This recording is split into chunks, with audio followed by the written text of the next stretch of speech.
Pemirsa, sebuah video viral aksi pengeroyokan siswi sekolah menengah pertama di Makassar membuat heboh warganet. Dinas Pendidikan Kota Makassar mengklarifikasi video tersebut hanya sebuah settingan untuk kepentingan konten media sosial.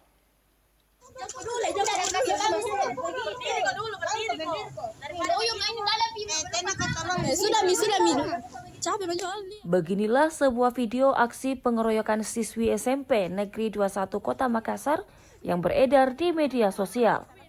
Video ini terdiri dari dua bagian, masing-masing berdurasi 18 detik dan 41 detik. Aksi pengeroyokan ini terjadi di Jalan Minasakarya, Kelurahan Kerung-Kerung, Kecamatan Rapocini, Kota Makassar pada Jumat pekan lalu. Kepala Dinas Pendidikan Kota Makassar Muhyiddin mengklarifikasi, aksi pengeroyokan dalam video yang viral tersebut hanyalah sebuah settingan konten untuk kepentingan media sosial. Itu tadi kalau kronologi setelah kami klarifikasi, kenapa saya katakan konten? Karena dari alur klarifikasi antara orang tua, antara anak, dia akan sampaikan di situ salah satu ada yang menarik, yang lucu. Kenapa saya katakan konten?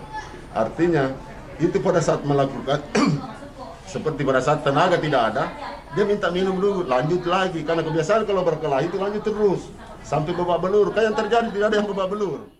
Kasus pengeroyokan ini dinyatakan selesai setelah dipertemukan mediasi kedua belah pihak antara keluarga pelaku dan korban. Rusmawan Dirara, Celebes TV.